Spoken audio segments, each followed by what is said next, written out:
what we're suggesting is something that we're calling getting out ahead of it. And what we mean by that is practicing a vibration of letting it in. When you're in a place that it's easy to practice the vibration of letting it in, until you get so good at being in the place of letting it in that even when somebody's behaving in a way that you usually wouldn't let it in, you're so practiced at letting it in that you don't stop letting it in because you're having a knee-jerk reaction to something that's going on. You're so practiced at knowing your well-being. You're so practiced at feeling blessed that when somebody who, for whatever reason, doesn't feel blessed themselves and so they're acting wonky around you, you don't have a knee-jerk reaction to their wonkiness because you're steady in your knowing that you are blessed. Does that make sense? So the two ways of going about that, meditation is the best way we know, because when you quiet your mind, you stop all that wonkiness. When you quiet your mind, you stop thought. When you stop thought, you stop resistance. When you stop resistance, you're under the influence of your source energy. And when you're under the influence of your source energy, the world is brighter, the world is nicer, the world treats you better, and you treat the world better. Under that influence, things go well for you. So when you quiet your mind, you stop doing those reactionary things, those knee-jerk response things. So, flying in yesterday, Esther came from San Diego. It was a long flight, and she was flying Southwest, which she really likes, the dependability of it, the sureness of it, the convenience of it for her. And when they landed in Boston, they were 25 minutes early. But the gate was still being occupied by whoever was there before, so the plane sat on the tarmac, which was fine. She thought to herself, doesn't matter if I'm in the air or sitting on the ground. We're early, so she was focusing herself into a place of feeling good. And then the man behind her, because she'd not noticed all through the flight, began to feel fitful. And he was a large person, and his knees apparently had been touching her seat the whole time. She was just not aware of it.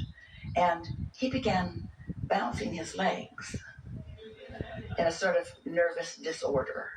And as he bounced his legs with his knees against her seat was vibrating pretty well, so much so that she couldn't play her word game because she couldn't quite touch the spot she meant to touch on her word game. And so the first minute or two, she pretended it was a massage and tried to make the best of it. And then she put her word game away because it was not possible to play the word game. And so she sat there under that, and then she thought, I wish his knees would stop jerking. And then she thought, I'm having a reaction to his knee jerking. Is this what a knee-jerk reaction is? She couldn't stop laughing. She's just thinking, this is a perfect example of me having a reaction to something that's happening, and then she wasn't bothered by it anymore. She thought the universe deliberately brought this knee-jerking man. She always thought that it were her knees that were jerking in a knee-jerk reaction.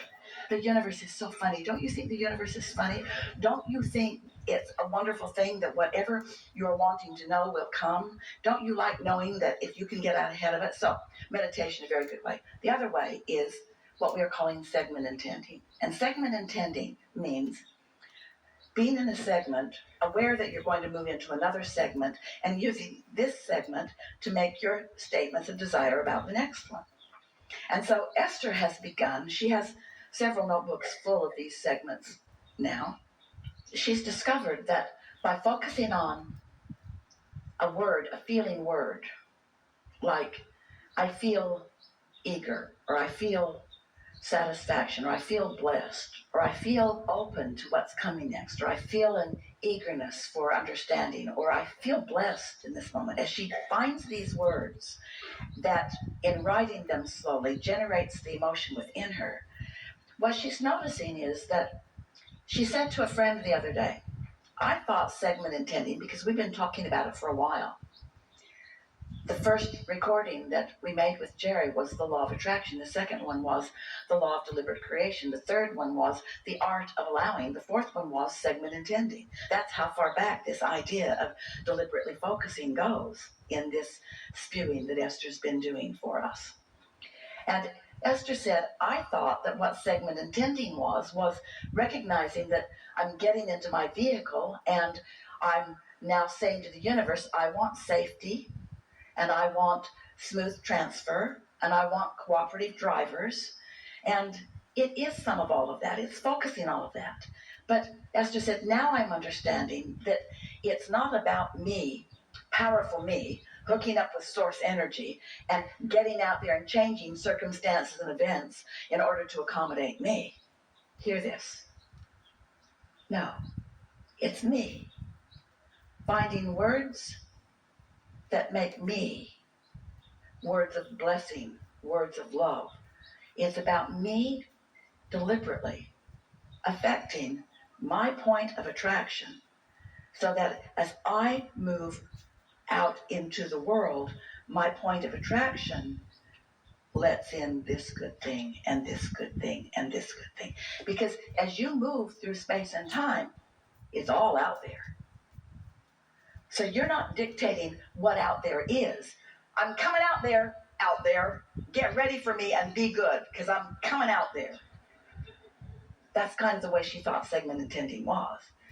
Now she realizes I'm coming out there, and I know there's a lot out there, and here I am. This is who I am as I move out there. And law of attraction will gather up the out there that matches what's going on in here. Does that make sense to you? Segment intending is getting out ahead of it. It's identifying, it's acknowledging the well-being of you. Because life is coming at you. All kinds of things are out there because this is a universe with so much diversity and so much contrast, so much variety. It's all out there. It's attraction, attraction, attraction, attraction. So what is my state of being? What is my being of attraction? What state of being am I in as I'm moving through the seas of people in the airport and on the airplanes and in the restaurants and in traffic? What is my point of attraction? Meaning, what is my point of letting what in? What have I practiced? How do I feel? Step one is you sift through the contrast and you're asking for things as they come to you. That's as big as life really needs to be in terms of you filling your vortex full of powerful intention.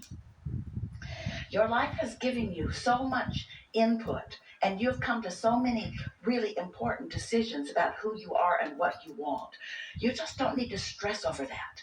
You're at the place where what you really want to do is just know that it's there and trust that it's there. It's there. We promise you that it is there. And then you get out ahead of any potential of blocking it off by making sure that you're not in a blocking off moment, by making sure that you're not in a hateful moment or a confused moment. Because if you're in a state of confusion, clarity can't get in. Well, Abraham, that sucks. If you're feeling not appreciated, appreciation can't get in. If you feel disadvantaged, if you feel abused, pretty soon somebody will be abusing you that's never abused anyone in their life.